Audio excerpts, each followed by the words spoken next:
Passengers and polish. Nancy is a guard's daughter. She was working on Skarloey with some polish and a rag. "Wake up, lazy bones," she said severely. "Your brass is filthy. Aren't you ashamed?" "No," says Skarloey sleepily. "You're just an old fusspot. Go away." She tickled his nose. "Rheneas comes home tomorrow. Don't you want to look nice?" Skarloey woke suddenly. "What? Tomorrow?" "Yes, Daddy told me. I'm going now." "Nancy, stop! Do I really look nice? Please polish me again. There's a good, kind girl."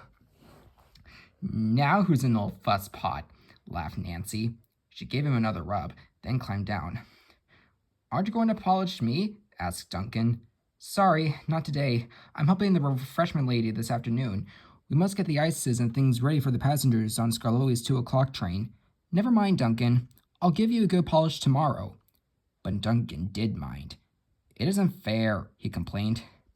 "Peter Sam gets a special funnel, Sir Handel gets special wheels, passengers get ices, and I'm never even polished." This, of course, wasn't true, but Duncan liked having a grievance. He began to sulk. That afternoon, a message came from the station by the waterfall. "One of Skarloey's coaches has come off the rails. Please send some workmen to put it right." Duncan was in steam, so he had to go. "All this extra work," he grumbled. "It wears an engine out." "Rubbish," said his driver. "Come on." The derailed coach was in the middle of his train, so Skarloey had gone on to the top station with the front coaches. Duncan left the workmen and brought the passengers in the rear coaches home. He sulked all the way. He arrived back just in time for his own 4 o'clock train. I get no rest, he complained. He was sulky and short of steam, so his driver waited a few minutes in the hope of raising more, but Duncan wouldn't try. "We can't keep the passengers waiting any longer," his driver said at last. "You always think about passengers," muttered Duncan crossly, "and never about me. I'm not even polished, I'm overworked, and I won't stand it." He grumbled away, brooding over his wrongs. Duncan made heavy weather of the journey, but at least they reached the viaduct. This is long, high, and narrow. No one can walk on it when a train is there.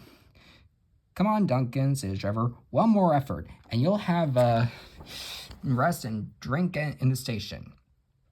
"Keep your old station," said Duncan rudely. "I'm staying here." He did too. He stopped his train right on the viaduct, and nothing his driver or fireman could do will make him move another yard. Skarloey came from the top station to haul Duncan and his train to the platform. The passengers were very cross. They burst out of the train and told the drivers, the firemen, and the guard what a bad railway it was. Skarloey had to pull the train to the top station too. Duncan wouldn't even try. The thing controller was waiting at the shed for Duncan that evening. He spoke to him severely, but Duncan still stayed sulky. He muttered to himself, "No polish, no passengers," in an obstinate sort of voice.